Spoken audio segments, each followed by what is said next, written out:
아멘. 할렐루야. 아멘. 오늘은 구약의 십자가라고 하는 주제로 말씀을 같이 나누도록 하겠습니다. 날씨가 갑자기 좋아졌어요. 우리의 마음에도 주님이 우리 가운데 의로우신 태양으로 떠올라서 우리의 삶을 평안 가운데, 은혜 가운데 비춰주시기를 원합니다. 인생을 살면서 누가 인생을 잘 사는가, 인생에 대해서 고민하는 사람이 잘 살 수가 있어요. 그냥 아무렇게나 생각하지 않고 살면 결국은 후회하게 됩니다. 그러므로 인생을 잘 살기 위해서는 고민을 해야 되고 생각을 해야 돼요. 내가 무엇을 할 것인지, 그래야 그나마 조금이나 후회가 적습니다. 어린아이에게 이제 뚜벅뚜벅 걷고 있는 애에게 100달러짜리, 10달러짜리 그건 큰 의미가 없어요. 돈의 가치를 모르기 때문에 그에게는 금인지 또 구리인지 전혀 중요하지가 않습니다.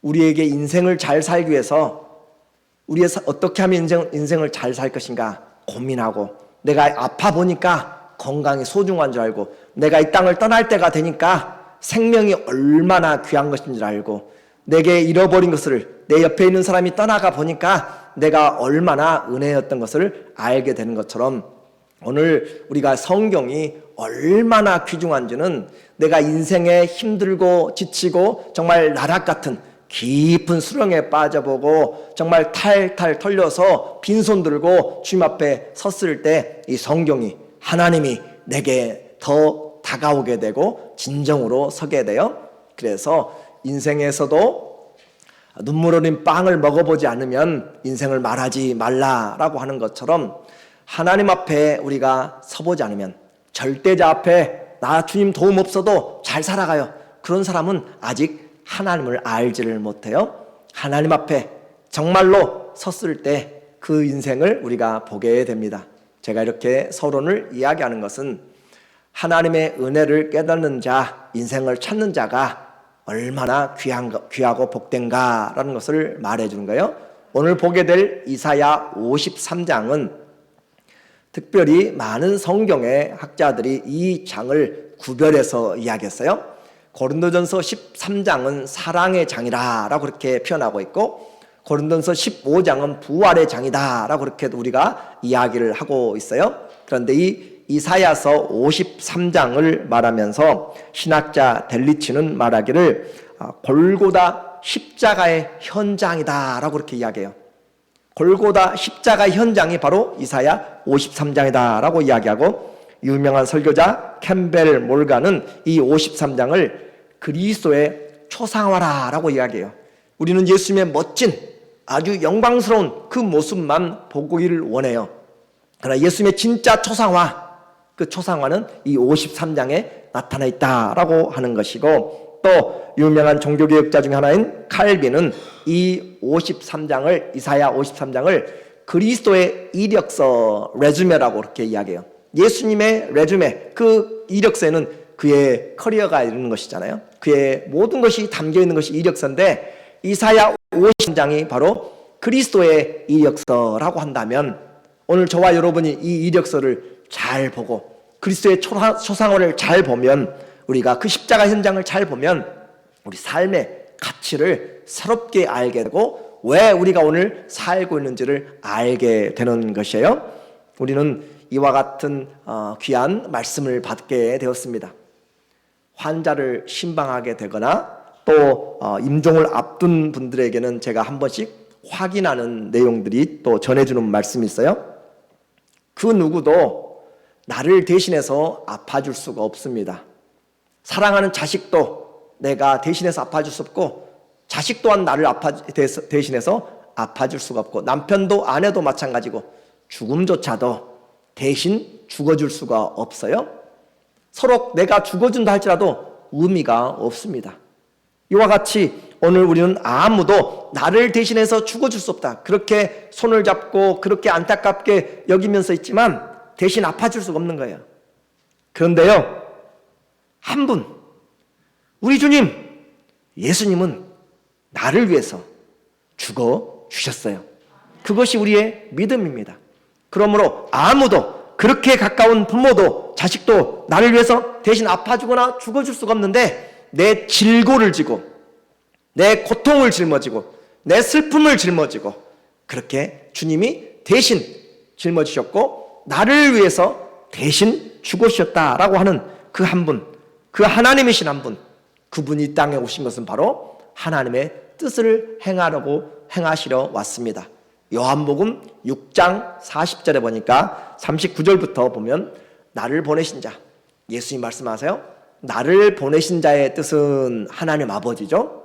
내게 주신 자 중에 내가 하나도 잃어버리지 아니하고 마지막 날에 다시 살리는 이것이라. 하나님이 그 맡겨주신 영혼들 한 영혼도 잃어버리지 않고 다 살려내는 것이 그 일을 위해서 예수님이 이 땅에 오셨어요. 40절 내 아버지의 뜻은 아들을 보고 믿는 자마다, 아들 예수를 보고 성자 예수 그리스도를 보고 믿는 자마다 무엇을 얻어요? 영생을, 영원한 생명을, 조회를 얻는 이것이니 마지막 날에 내가 이를 다시 살리리라 하시니라. 주님이 우리를 살려주시는 것, 그래서 하나님의 뜻은 우리에게 생명을 주기 원하는 것이에요. 그 생명을 주기 원하셔서 아들까지 보내셨는데 우리에게가 생명을 얻지 못하는 것은 우리가 믿지 아니하기 때문에 그렇습니다. 그러므로 다른 사람 핑계 댈 것이 없어요. 내가 믿지 아니함으로 영생을 못 얻는 것이지 하나님이 주지 않은 것이 아니다라고 하는 것이에요. 이것이 복음이에요. 하나님의 뜻이 우리에게 왔고 그 하나님께서 우리에게 나를 위해서 대신 죽어 주신 분으로 보내셨다. 이제 세상 어떤 종교도, 여러분이 아는 것처럼 어떤 종교도 그 교주, 그 종교의 창시자가 다른 사람을 위해서 죽어준 사람이 없습니다. 섬김을 받는 것은 해요. 그런데 그 어떤 누구도 다른 사람을 위해서 죽어준 사람은 없어요. 오직 예수 그리스도만 그 믿는 자들을 위해서 죽어주셨다라고 하는 것이죠. 그런데 아무도 이 하나님의 일에 대해서 관심이 없어요. 아무도 자기 하나님의 일에 대해서 관심이 없어요. 오직 성경만 하나님의 처음부터 끝까지의 그 사랑을 계속적으로 우리에게, 태양은 우리가 어떻든지 간에 선인이나 악인에게나 해가 비춰서 또 비도 선인이나 악인이나 하나님 비를 내린 것처럼 일반 은총이잖아요. 그런데 특별한 은총, 이 성경은 우리에게 일방적으로 내가 믿든지 안 믿든지 누구에게든지 이 말씀을 전함으로써 우리에게 하나님은 복 주시는 분이시고 하나님은 창조 주시고 하나님은 우리를 구원해 주신 분이라고 그렇게 계속적으로 전하고 있습니다. 그래서 그분이 우리와 함께하고 싶다라고 하는 것을 성경을 열기만 하면 주님은 내가 너희를 사랑한다고 이야기하고 내가 너와 함께 있기를 원하고 내가 너를 위해서 영원한 생명과 기업을 준비했다고 가는 곳곳마다 우리에게 말해주고 있어요. 그래서 하나님은 그 마음을 우리에게 전해주는 것인데 창세기 3장 15절에 그 뱀의 사단의 후손인 그 여인의 후손은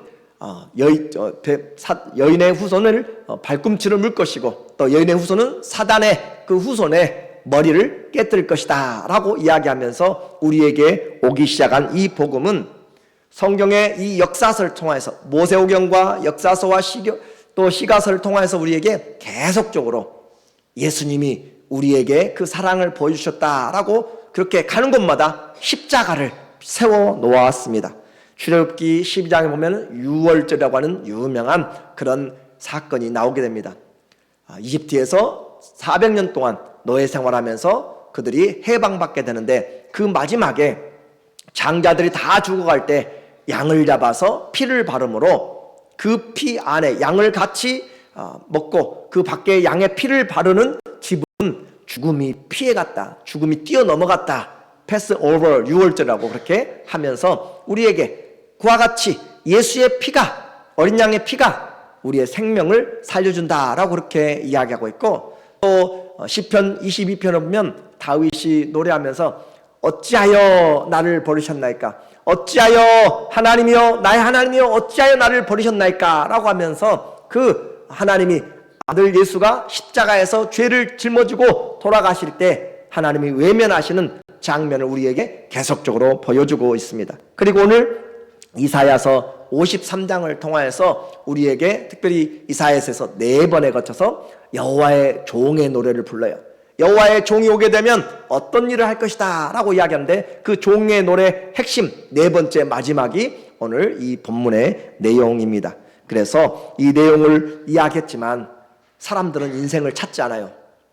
어린아이는 그 돈의 가치를 모르고 또 인생의 가치를 모르기 때문에 내가 왜 사는지, 내가 왜 살아야 되는지, 오늘 내게 얼마나 중요한지를 알지 못하기 때문에 낭비하고 마음대로 살아가요.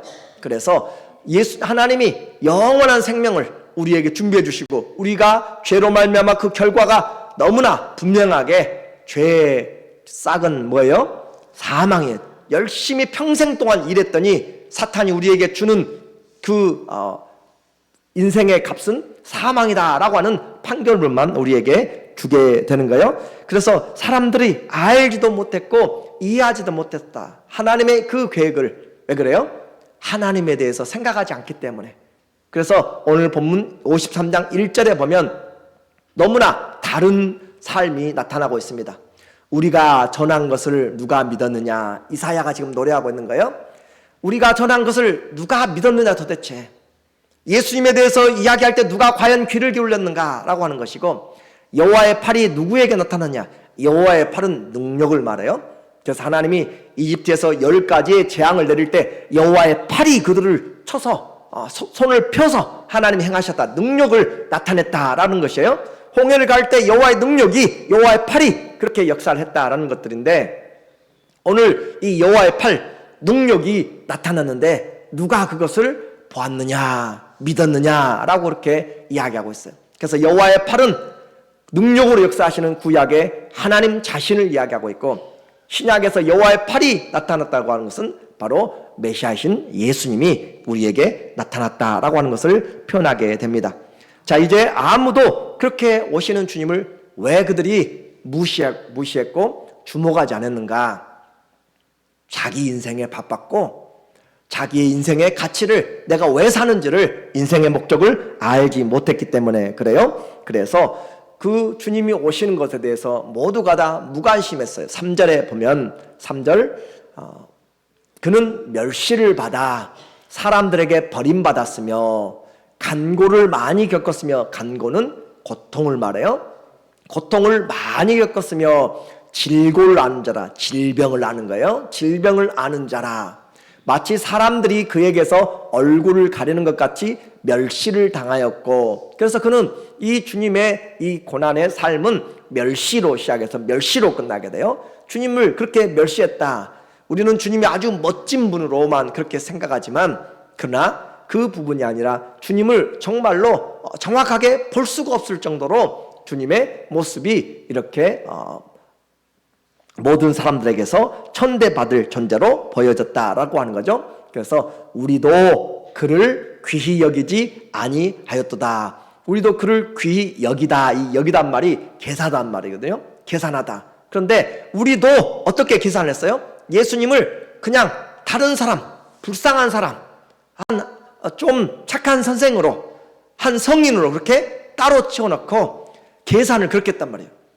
그분이 좀 안타까운 청년이 돌아가셨네 라고 그렇게 계산을 해놓고, 자기 그 일들, 얼마나 자기가 잘못했으면 저런 인생을 살았을까 라고, 그렇게 그럴 이유가 있겠지 라고 그렇게 다른 사람 이야기하는 것처럼 계산을 해 놓아 버렸어요. 그것이 바로 우리도 그를 어떻게 해요? 귀하게 계산하지 않았다라고 하는 내용입니다. 그분은 구원의 그런 후보자도 아니었어요. 오늘날 이 시대에도 우리가 이 예수님이 오셨다, 죽으셨다, 부활하셨다 라고 하는 이 복음을 전하여도 우리도 계산을 지금 따로 하고 있는 것이에요. 그분의 삶이 나와 전혀 상관이 없도록 따로 그렇게 계산하고 있는 것이죠. 왜 그래요? 그분의 그 나심이 그들이 당시에 기대했던 것처럼 화려한 궁중에서 난 것이 아니라 가축의 마구간에서 태어났고, 또 어떻게 보면 미혼모인 그 마리아에게서 먼저 잉태가 되었잖아요. 그 미혼모인 마리아에게 먼저 이렇게 잉태가 되었고, 또 그 집은 얼마나 가난했는지, 예수님의 집이 참 가난했어요. 보통 사람들이 드릴 수 있는 자녀를 낳으면 그 아이를 위하여서 하나님께 가서 드리는 보통 양을 드리는데, 가난한 사람들은 비둘기로 그렇게 새끼로 그 제사를 드리게 되게 되는데, 예수님의 부모가 바로 반구 새끼로 그렇게 비둘기로 예수님의 나심을 가지고 가서 하나님께 제사를 드리잖아요. 그러니까 집이 가난하고, 그리고 또 그분이 성장한 것은 그 교육도시 학군이 좋은 예루살렘이 아니라 저 가난한 그곳에 나사렛이라고 하는 갈릴리 그 지역에서 사투리를 써가는 그 갈릴리에서 그가 자라났기 때문에, 갈릴리에서 무슨 선한 것이 나겠느냐라고 할 정도로 아무도 집도 아무도 배경을 그를 귀하게 여기지 아니했다라고 하는 것이죠. 이와 같은 삶, 오늘 이 시대에도 동일하게 예수님을 우리는 우리 안에 마음에 둘 가치를 못 느끼는 거예요. 돈이 좋지, 예수님은 내 자리에 들어올 공간이 없습니다. 예수님의 믿음, 아직 내 안에 들어올 그런 여지가 없어요. 내 인생 아직 할 일도 많고 바빠요. 즐겨야 할 것도 많고, 이제 한번 살아볼 만하게 이렇게 이민도 왔고, 이제 겨우 일하다가 은퇴하고 시간도 나고 그러는데, 예수님 내 자리에 줄 그런 가치로 계산하지 않고 따로 떼어 놓는 것이에요. 이렇게 온 것은 주님이 바로 우리에게 섬기러 오셨는데, 와서 그의 권능을 가지고 행하셨다면 우리가 섬길 것인데 그렇게 하지 않았다라고 하는 것이죠. 주님이 자기를 부인하라고, 예수님이 오셔서 우리에게 나를 부인하고 자기를 부인하고 따르라고 하니까 싫어하는 거예요. 또 예수님이 우리에게 말하기를, 회개하기를 요청하기 때문에 또 싫어하는 거예요. 또 예수님이 우리에게 말하기를 교만하지 말고 겸손해라 라고 하기 때문에 우리는 싫어하는 거예요. 내가 원하는 것과는 전혀 거리가 멀어요. 우리는 세상의 풍습을 쫓아가기 원하고, 세상의 안목의 정욕, 이생의 자랑, 명품들을, 세상의 출세를, 물질을 가지고 뭘 좀 나타내고 싶은데, 주님은 그것들을 다 십자가에 못 박아버리고 나를 따르라 라고 이야기하니까 싫어하고 그 가치를 따로 떼어 놓는 것이에요. 아무도 관심 두지 않는 예수님이었습니다. 그리고 모두에게 비난받는 그 사람이 된 것은 바로 그분의 사명이, 그분이 했던 일들이 우리에게는 참 이해되기 어려웠기 때문에 그래요. 구원자로 오셨는데 그분이 지금 멸시를 받고 있고 버림받고 고통을 많이 겪었다. 예수님이 가신 그 온 삶이 화려한 것만이 아니라 이와 같이 질골로 아는 자라. 이 질골로 안다, 질병한다는 것을 세번역 성경 같은 곳은 예수님이 질병을 많이 가지고 있었다, 그렇게도 번역하고 있어요. 또 어떤 성경, 예수님이 어떻게 질병을 가지고 사셨는가, 그런 것이 덕스럽지 못하다 해서 이 질고를 안다는 것을, 주님은 지혜를 가지고 계시잖아요. 지혜를 가지고 있기 때문에 그 병은 직접 안 가졌지만 그 질병들의 아픔들을 다 하셨다. 마치 간수가 감옥 교도소에 있는 그 자유를 잃어버린 사람들, 또 의사가 그 병실의 아픔들을 알고 있는 것처럼, 환자들의 고통을 아는 것처럼, 그러나 이 예수님은 전능자시기 때문에, 예수님은 하나님의 아들이기 때문에 우리의 질병의 아픔들을 다 하셨다, 그렇게 해석을 하는 분들도 있어요. 중요한 것은 주님은 우리를 대신해서, 그분이 우리를 대신해서, 고린도후서 8장 9절에도 그가 부하신 자로서 우리를 위해서 가난하게 되심은 우리의 가난을 대신 담당하시기 위하여서였습니다. 그러므로 주님이 낮아지신 것은 우리를 위하여서, 주님이 이 질고와 강고 이 모든 것들을 담당하신 것은 우리를 위한 것이었다라고 그렇게 보게 될 때, 우리는 예수님의 삶을 다시, 초상화를 다시 보게 돼요. 이제 그 구원자의 삶이 사명 때문에 사람들이 다 비난을 했습니다. 사람이 아파요. 사람이 힘이 없어요. 그렇기 때문에 그에게 대해서 좀 나타낼 만한 것이 없습니다. 아무도 그를 따르지 않았어요. 자, 그리스도의 이 삶을 보니까 내 죄를 짊어진 것이라고 전혀 생각하지 못했고, 아무도 그를 귀히 여기지 않고 다 내놓았는데 왜 그랬어요? 4절에 보면, 4절에 답이 나와요. 그는 실로, 예수님은 실제적으로 말하면, 예수님을 진짜로 이야기한다면 우리의 질고를 지고 우리의 질병을 지고, 그 말이에요. 우리의 질병을 진짜 그분이 짊어지셨고, 우리의 슬픔을 주님이 당하셨어요. 또 그런데 실상 그렇게 했는데, 우리는 생각하기를, we think죠. 우리는 생각하기를 그 사람이 잘못했기 때문에, 그 사람이 뭔가 잘못했으니까 저렇게 가난하게 살지, 저 사람이 뭔가 잘못했으니까 질병에 걸려있지, 저 사람이 뭔가 잘못했으니까 억울한 일에 소송에 걸렸지, 저 사람이 뭔가 잘못했으니까 사람들이 왕따시키지, 그렇게 생각한다. 그렇게 그 말이에요. 그래서 우리는 생각하기를 그는 징벌을 받아 하나님께 맞으며, 저 사람이 왜 저렇게 힘들게 낮아지고 겸손하게 또 모든 걸 양보하며 살아가고, 왜 기도를 그렇게 하고, 뭔가 잘못했으니까, 큰 죄를 지었으니까 하나님께 기도를 해야 되지, 그렇게 하는 것이죠. 하나님께 맞으며 고난을 당한다고 누가 생각했어요? 우리가 생각했어. 우리가. 예수님이 왜 그렇게 살았을까? 왜 그렇게 떵떵거리면서 또 왕의 왕으로 오셔서 모든 사람들 그냥 한꺼번에 다 그 만왕의 왕 앞에, 만주의 주 앞에 무릎 꿇도록 그렇게 만들었으면 쉬웠을 텐데, 왜 그렇게 연약하게 싹으로 나타나셔서 그렇게 연약한 모습으로 오셨는가 생각할 수 있어요? 우리를 위해서 오셨는데 우리는 전혀 그렇게 생각하지 않는다라고 하는 거죠. 그래서 뭔가 잘못됐으니까, 죄로 인하여서 징벌받는 것은 당연하게 생각했어요. 뭔가 잘못했으니까 그 사람이 지금 질병에 걸렸다. 죄의 결과 맞습니다. 맞아요. 그런데 그 질병이, 그 가난함이, 그 고통이 누구 때문이었는가? 알고 보니까 나 때문이란 것이죠. 오늘 10절에 보면, 이사야 53장 10절에 하나님의 입장을 우리에게 이제 보여줍니다. 여호와께서 그에게, 사람들의 생각 말고 실제적인 것을, 여호와께서 그에게 상함을 받게 하시길 원하사. 상함, 예수님이 찔리시고 상함을 받도록 그렇게 원하사. 하나님이 원했어요. 내 아들을 내놓고 상하도록, 그렇게 꿰뚫림을 받도록, 으스러짐을 당하도록 그렇게 주님이 원하셨다. 하나님이 원하사 질고를 당하게 하셨은즉, 병들을 당하게 하셨은즉 그의 영혼을 속건 제물로 드리기에 이르면, 하나님이 기다리고 있는 것이에요. 하나님이 지금 기다리고 있는, 그분이 해야 될 사명 때문에. 그래서 예수님은 사명 때문에 낮아지셨고, 사명 때문에 비참하게 사람들에게 그렇게 멸시를 받았는데, 우리는 그 사명이 나 때문인 것을 알지 못한 것이죠.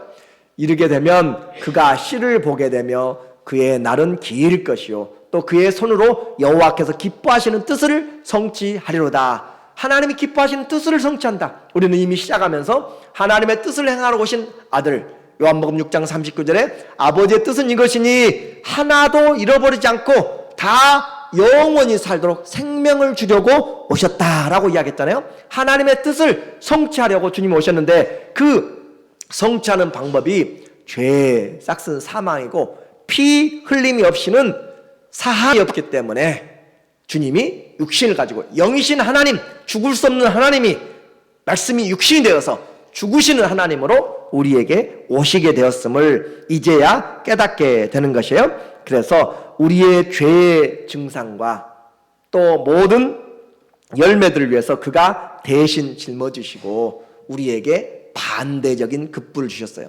주님이 우리를 대신해서 짊어지시고, 우리의 것들을, 모든 저주들을 다 짊어지시고, 반대 것들, 주님이 가지고 있는 것을 우리에게 주셨다, 그 말이에요. 자, 여기서 잘 기억해야 돼요. 예수님은 우리의 모든 연약한 것들, 죄와 허물과 모든 연약한 것들을, 질병과 사망의 모든 것까지 연약한 것 다 짊어지셨을 뿐만 아니라 뭐 하셨다고요? 예수님 안에 있는 것들을 우리에게 내어 놓으셨다라는 것을 우리에게 말해주는 거예요. 그래서 53장 오늘 4절에 보게 되면, 4절에 5절에 보니까 그가 찔렸어요. 그가 뚫고 들어가는 찔림을 당하게 된 것은 무엇 때문이래요? 우리의 허물 때문이라. 우리 허물이라는 것은 내가 고의로 짓지 않고 나도 모르게 한 일들을 이야기를 해요, 주로. 그래서 나도 모르게 알지도 잘 못하고 지은 죄들도 많이 있어요. 내가 그냥 우연히 이야기했는데 세방이 시험 들 수도 있어요. 그래서 우리의 허물들을, 그가 찔림은 우리의 허물 때문이고, 그가 상함은 우리의 죄악 때문에 그렇게 상하였고, 또 그가 징계를 받음으로 우리가 평화를 누리고. 자, 이제 우리에게 말씀하는 거예요. 우리가, 그분이 징계를 받았기 때문에 우리에게 주님께로부터 나오는 것이 있어요. 우리의 것들을 가져가시고 주님의 것들을 우리에게 주세요. 뭘 주세요? 평화를 주세요. 평화를 주시고, 평강, 샬롬을 주시고, 에이렌의 평화를 우리에게 주시는 거예요. 그래서 주님이 우리에게 주시는 평화를 주시고 또 그가 채찍에 맞으심으로 우리에게 주신 것이 있어요. 나음을 주셨다. 이 말씀이 누구인가는 기적으로 역사할 수 있어요. 주님이 우리에게 우리의 연약함을 감당하시고 우리의 모진 그런 천부적인 천연적인 태생적인 그런 성품들까지도 주님이 다 담당하시고 그리스도의 성품 우리에게 주십니다.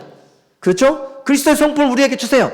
그러므로 우리가 예수님의 십자가에서 교환이 일어나서 교환이 우리의 허물된 것, 우리의 세상적인 것, 우리의 저주받은 것들은 전부 주님이 다 담당하시고 아버지께로부터 주님이 주시는 좋은 것들이 온갖 좋은 것들이 아버지께로부터 아들을 통하여서 우리에게 내어주셨다라고 하는 것이죠. 이것이 바로 십자가에서 바꾸어진 일입니다. 그래서 우리는 이제 깨닫게 되는 거예요. 이 대속의 징계와 피 흘림으로 우리가 하나님 우리에게 주고자 하는 평강과 나음이 회복이 있게 되었습니다. 이 주님의 회복에서 하나님이 말씀하신 자 베드로는 이것을 다시 한번 강조하고 있어요. 베드로전서 2장 22절에 보면 그는 예수님에 대해서 말하기 그는 죄를 범하지 아니하였고 예수님은 죄가 없었어요. 죄를 범하지 아니하였고 그의 입에 거짓도 없으시며 욕을 당하시되 맞대어 욕하지 아니하시고 우리는 욕하면 더 배로 주잖아요. 그런데 그렇게 욕하지 아니하시고 고난을 당하시되 위협하지 않으시고 이거 예수님이 잘못해가지고 한 것이 아니에요. 아무런 죄도 없고 선하신 분이시고 의로우신 분이시고 그럼에도 불구하고 대신 그렇게 거짓말한 사람처럼 그렇게 사람들에게 욕을 당하시고 위협을 당하시고 오직 공의로 심판하시는 이에게 부탁하시며 오직 공의로 심판하시는 하나님께 모든 것을 맡겨 놓으셨다라고 했어요. 그래서 대신 형벌받는 것에 그치지 아니하시고 우리에게 내어주신 그분의 성품, 그분의 은혜, 그분의 사랑, 믿음, 그분의 소망, 그분의 그 믿음들을 우리가 오늘 무엇 때문에 할 수 있어요? 받을 수 있어요? 십자가의 사랑 때문에 우리에게 주셨어요. 우리는 이것을 많이 누리지를 못해요. 주님이 받아가신 것은 믿는다고 하는데 그것을 받아가시고 진짜로 우리에게 주신 것들을 우리가 누려야 십자가의 그 사랑이 나타나게 되는데 주님이 다 가져갔는데도 불구하고 여전히 저주 가운데 살고 있다면 우리는 그리스도의 십자가를 잘못 생각하고 있습니다. 자, 그래서 우리를 위하여서 주님이 주신 이 십자가를 지신 주님의 태도는 일양 순종하신 것이었어요. 일양 복종하시고 자원함으로 주님이 지셨습니다. 그래서 대신 지셨다라고 하는 사실을 오늘 이제 결론적으로 말씀을 드릴게요. 3절에 보면 6절에 보면 우리를 위하여서 지신 그 십자가예요. 우리는 다 뭐 같아서요? 양 같아서 우리는 다 양 같아서 그릇 행하여 각기 제 길로 갔거늘 우리는 아무도 선지자를 포함해서 이사야 선지자를 포함해서 모든 인생을 말해요. 여러분 아니라고요? 아니요. 모든 인생은 다 마찬가지예요. 그래서 우리는 다 양 같아서 우리는 양이라고 생각하면 순전하고 이쁘고 귀엽게 생각하는데 아니에요. 그런 양의 모습이 아니라 양하면 고집이 세요. 양하면 보이지 않아요. 2, 3m 밖에는 보이지 않아요. 그래서 자기 자신도 보호하지 못할 뿐만 아니라 고집이 세고 더럽고 넘어지면 혼자 일어나지도 못하고 말썽꾸러기고 그렇게 되는 것이에요. 우리는 이 개도 요즘은 반려견 해가지고 개 무슨 말만 하면 개 맛있다라고 이야기하고 개 좋아 막 그렇게 이야기하지만 우리가 욕할 때 원래적으로 이야기하면 뭐라고 이야기하는 개 뭐라고 이야기하잖아요. 좋은 말이 아니라 그 이스라엘에서 양 같은 사람 저 사람이 양 같아 라고 이야기하면 무슨 말이에요? 욕이 욕.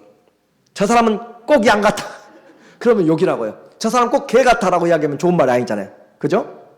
그쵸? 그런 것처럼 우리는 다 양 같아서 고집이 셌고 장래를 보지 못하고 자기 자신도 감당하지 못하면서 다 마음대로 그렇게 살았던 양 같아서 어떻게 해요? 결국은 양이니까 그릇된 길로 간단 말이에요. 그릇된 길로. 그래서 잘못된 길로 다 각기 제 길로.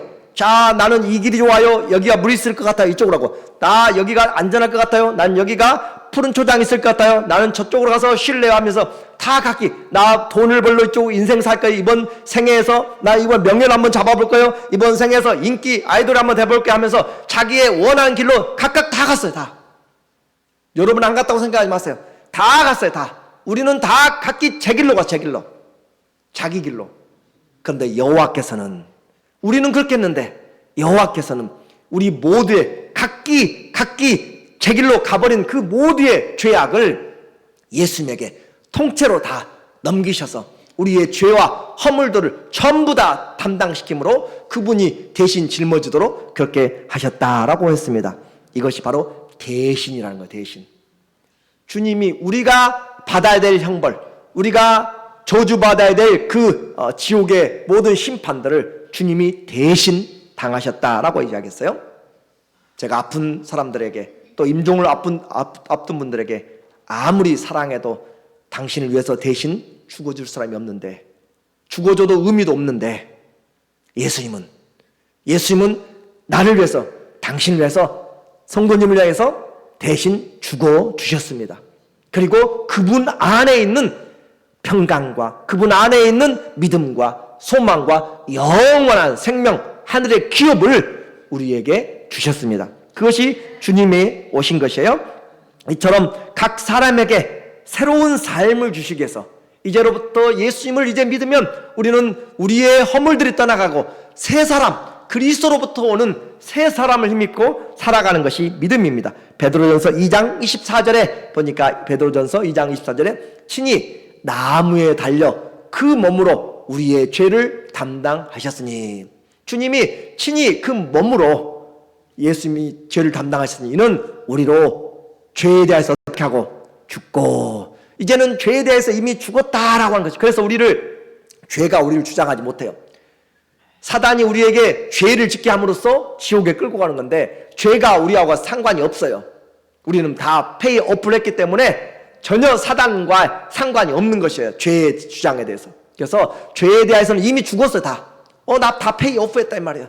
그 돈 다 갚았어요. 다. 영수증도 있어요. 영수증 어디가 있어요? 십자가에, 이 성경에, 이사야서 53장에 있는 것처럼, 또 예수님이 마태복음 27장, 누가복음 23장, 또 마가복음 15장에, 요한복음 19장에 전부 다 그곳에 십자가에서 다 이루었다, 테텔레라이스, 다 이루었다 라고 하는 그 증명서가 있단 말이에요. 그래서 주님으로 인하여서 죄에 대해서는 죽고 의에 대해서는 살게 하려 함이라. 하나님의 의가 우리 안에서 이제 살아나게 된 것이에요. 그가 채찍에 맞음으로 너희는 나음을 얻었나니. 그래요. 주님이 채찍에 그렇게 맞음으로, 그냥 채찍이 아니라 그 패션 오브 크라이스트에 보면은 그 실제적인 그런 성경의 고증을 통해서 그래요. 예수님을 등을 아주 쟁기로 박갈듯이 했다라고 그렇게 이야기하잖아요. 그와 같이 예수님이 그렇게 당함으로써 우리를 위해서, 그리고 십자가에 달렸을 때도 예수님이 마취제 같은 것을 전혀 받지 아니하시고 그냥 온 그 고통을 다 담당하시기 위해서 거부하신 것들을 이야기해요. 주님은 그것들을 피하지 않았습니다. 그리고 자기를 죽이는 자 앞에, 양털 까는 자 앞에 자기 몸을 내어놓았어요. 그러므로 자원하신 것이고 하나님이 다 담당하신 것이에요. 누굴 위해서요? 나를 위해서. 그래서 너희가 전에는 양과 같이, 또 이야기해요. 양과 같이 길을 잃었어요. 양은 잘못돼가지고, 목자가 없으면 양은 죽은 목숨이에요. 그런데 다 잘못됐는데 이제는 너희 영혼의 목자와 감독 되신 이에게 돌아왔느니라. 이것이 우리에게 주님이 대신 죽으신 결과입니다. 죄 없는 그리스도께서 강도처럼 잡혀가셨습니다. 흉악범처럼 주님께서 신문을 받으셨어요. 아주 반역자처럼 주님, 죄수처럼 사형을 받으시고 저주받은 사람처럼 나무에 달려서 돌아가셨습니다. 그것은 바로 우리를 위한 것이었다라고 했어요. 아무도 나를 위해서 죽어줄 사람이 없는데 오직 그 주님만 나를 위해서 죽어주셨다고, 나를 사랑한다고, 나의 사랑이 의심스러우면 십자가를 보라고, 이 성경을 열어보라고, 가는 곳곳마다 창세기부터 계시록까지 하나님의 십자가를 세우는 그것을 보라고 우리에게 지금 말하고 있는 것입니다. 그래서 그분은 그분의 예언대로 오시고 예언대로 죽으시고 예언대로 살아나셨어요. 오늘 9절에 보면 53장 9절 말씀, 그는 강포를, 아주 포악한 폭력들을 행하지 아니하였고 그의 입에 거짓이 없었으나 그의 무덤이 악인들과 같이 십자가에서 강도들과 같이 되었으며 그가 죽은 후에 부자와 함께 있었도다. 성경의 예언대로 그대로 그래서 이사야 53장을 구약 속의 신약이다 라고 그렇게 표현하고 있어요. 그 사람, 그리고 고린도전서 15장 3절도 이는 성경대로 그리스도께서 우리 죄를 위하여 죽으시고 장사 지낸 바 되었다가 성경대로 살아나셨다라고 하는 것이죠. 중요한 것이 있습니다. 왜 성경 이사야 53장의 이 구세주가 도대체 왜 예수에게만 적용되는가? 그것이 큰 문제예요. 왜 다른 사람도 우리를 구원해 줄 자라고 이만희도 신천지 다른 문선명도 다 다른 사람들 자기를 주장하는데 왜 예수님만 이 그리스도인가? 라고 하는 것이 중요하고, 지금도 유대인들은 이 예수님을 이 이사야 53장에 나오는 이 사람이 예수가 아니라 이스라엘 민족이 과거에 70년 동안 포로 생활하던 그 삶의 모습이다라고 그렇게 단체적인 이스라엘로 그렇게 바꿔버리는 거예요. 그러니까 구원이 없게 되는 것이죠. 이 예수를 왜 우리는 다른 분이 아니라 이 십자가에 못 박히신 분이, 이 돌아가신 분이 왜 예수 그리스도인가 라고 하는 것이 우리 신앙의 가장 중요한 것이잖아요. 그것은 사도행전 8장 32절에 성경에서 우리에게 또다시 확증을 해줍니다. 빌립이라고 하는 그 안수 집사님이 주님의 성령이 임하여서 그가 가사로 내려가는 길에 가고 있는데, 그곳에는 저 이디오피아에서 재정을 맡은 재정장관이 예루살렘에 와서 예배드리고 가는 길에 이사야서를 읽고 있어요. 이사야서를 읽고 있는데 무슨 뜻인지 아느냐라고 이제 그 빌립이 가서 물어봅니다. 읽는 성경 구절은 이것이니 일렀을 때 그가 도살자에게로 가는 양과 같이 끌려갔고 털 깎는 자 앞에 있는 어린 양이 조용함같이 그의 입을 열지 아니하였도다. 이사야서 53장 7절 이하의 말씀이에요. 그랬더니 너는 이 선지자가 누구를 말함인지 아느냐? 이사야 선지자 자신이냐 아니면 다른 사람이냐? 라고 그렇게 이야기를 했을 때 빌립이 여기서부터 시작해서 이 메시아의 노래에서 시작해서 이 글에서 시작해서 누구를 가르쳐요? 예수를 가르쳐 복음을 전하니, 이 예수가 바로 그리스도라라고 하는 거예요. 그래서 십자가는 구약에 계시된 메시아의 죽음입니다. 구약의 그래서 그 고난의 처참한 몰골이 이제는 모두가 다 존경할 만한 그 메시아로 나타나게 돼요. 52장 14절부터 15절에 보면 메시아 노래 내용 중에 시작하는 부분입니다. 마지막 네 번째 노래가 이사야서 52장 13절부터 이사야 53장 12절까지 그렇게 되어 있어요. 이곳에서 말하기를 전에는 그의 모양이 타인보다 상하였고, 그 메시아의 얼굴이 타인보다 아주 상하였고 그의 모습이 사람들보다 상하였으므로 많은 사람이 그에 대하여 놀랐거니와, 예수님 보고 이야기하잖아요. 네가 아브라함보다 더 오래 있었느냐 라고 이야기하니까 내가 그러다. 네가 볼 때 아직도 50도 못 됐거늘. 자, 여러분이 어린아이를 볼 때 저를 보면서 목사님 당신 아직 90도 못 됐거늘 그렇게 이야기한다면 제가 그만큼 나이 들고 피부가 늘어지고 아니면 좀 늙게 보인다는 것이겠죠. 그만큼 예수님이 그 30대인데 50대로 봤다면 네가 아직도 50도 못 되었거늘 라고 하면서 표현한 것은 그만큼 상하였다라고 하는 그런 표현이 담겨 있어요. 많은 사람이 그에 대하여 놀랐거니와 그가 나라들을 놀라게 할 것이며 왕은 그로 말미암아 그들의 입을 봉하리니. 처음에는 다 무시했어요. 그런데 나중에는 예수님이 십자가를 지시고 부활하시고 난 나중에 또 주님이 오시게 될 때는 나라들이 다 놀랄 거예요. 나라들이. 그리고 왕들이 다 놀랄 것이며 입을 다물지를 못하고 당신이 바로 우리의 왕입니다 라고 산 자와 죽은 자를 심판하실 주님 앞에서 모든 무릎을 꿇게 되는, 그것이 바로 메시아의 종입니다. 그런데 그분이 나타나실 때 연한 순같이 나타났고 보잘것없이 나타났고, 그래서 그들은 받아들이지 못한 것이죠. 이는 그들이 아직 그들에게 전파되지 아니한 것을 볼 것이며 아직 듣지 못한 것을 깨달을 것입니다. 오늘 우리에게 주님이 그 흘리신 보혈의 피가 내 영혼에, 내 삶에 여전히 흘러서 있다면 우리는 내 허물만이 아니라, 죄만이 아니라, 저주와 죽음만이 아니라 뭐가 오고 있어요? 그리스도 안에서 평강이, 그리스도 안에서의 주님이 주시는 위로와 믿음과 소망과 생명과 회복과 치료함이 주님으로 말미암아 넘치게 될 줄로 믿습니다. 모든 생명을 주신, 모든 은혜를 주신, 모든 구원을 주신 그 주님, 우리의 주님으로 십자가의 신앙 내게 자랑이 되기를 예수님의 이름으로 축원합니다. 아멘. 우리 함께 기도합니다.